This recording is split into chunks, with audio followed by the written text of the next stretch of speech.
سورہ اعراف کی آیت نمبر 6 ہے اس موضوع پر. فَلَنَسْأَلَنَّ الَّذِينَ أُرْسِلَ إِلَيْهِمْ وَلَنَسْأَلَنَّ الْمُرْسَلِينَ. ہم لازماً پوچھ کر رہیں گے ان سے بھی جن کی طرف ہم نے رسولوں کو بھیجا. تمہارے پاس پیغام پہنچ گیا تھا کہ نہیں؟ اور ہم لازماً پوچھ کر رہیں گے رسولوں سے بھی تم نے پہنچایا تھا کہ نہیں. دیکھیے رسول کتنا ہی بلند مقام ہو، اللہ کے سامنے تو عبد ہے نا. اللہ تو اپنے رسولوں سے بھی محاسبہ کرے گا. قرآن مجید میں سورہ مائدہ میں ہے کہ نہیں؟ یا عیسی ابن مریم انت قلت للناس اتخذونی وامی الہین من دون اللہ. اے مریم کے بیٹے عیسیٰ، کیا تم نے کہا تھا لوگوں سے کہ مجھے اور میری والدہ کو بھی اللہ کے سوا الہ بنا لینا؟ اب اس مقام کو پڑھیے، معلوم ہوتا ہے کانپ رہے ہیں حضرت عیسیٰ کھڑے ہوئے. تعالیٰ اللہ کا دربار ہے. الرب رب وإن تنزل والعبد عبد وإن ترقى. الرب رب وإن تنزل والعبد عبد وإن ترقى. رب رب ہی ہے خواہ وہ نزول فرما کر اور پہلے آسمان تک آ جائے، جیسا کہ حدیث میں ہے کہ ہر رات کو اس کے آخری گھڑیوں میں اللہ تعالیٰ نزول اجلال فرماتا ہے پہلے آسمان تک. اور پھر کوئی پکارنے والا پکارتا ہے حل من مستغفر فاغفر له. ہے کوئی معافی چاہنے والا کہ میں اسے معاف کر دوں؟ حل من سائل فاعطیہ. ہے کوئی مانگنے والا کہ میں اسے دوں؟ تو اللہ کہاں آ گیا؟ پہلے آسمان پر. لیکن رہا اللہ ہی، رب ہی. اور حضور پہنچ گئے 7ویں آسمان پر، رہے عبد ہی.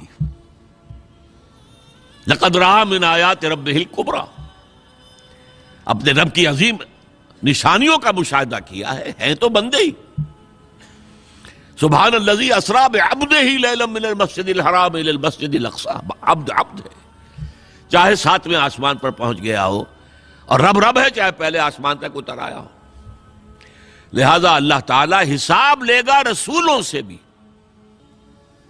اسی لیے اسی سورہ مائدہ میں حضور سے واحد کے صیغے میں خطاب کر کے کہا ہے یا ایھا رسول بلغ ما انزل الیک من ربک وان لم تفعل فما بلغت رسالتہ. اے نبی پہنچا دو وہ سب کچھ جو تم پر نازل ہوا ہے تمہارے رب کی طرف سے. اگر تم نے اس میں کوتاہی کی تو رسالت کا حق ادا نہیں ہوگا، پکڑے جاؤ گے اللہ کے ہاں. اس اعتبار سے ذرا سوچئے، بعض آیات وہ بھی ہیں نا جن میں حضور پر گرفت آئی ہے. اللہ تعالیٰ نے کچھ ناراضگی کا اظہار کیا ہے. حضور چھپا لیتے وہ آیات. کیوں ہمیشہ ہمیشہ کے لیے یہ آیات پڑھی جائیں؟ لما تحرم ما احل اللہ لک تبتغی مرضات ازواجک.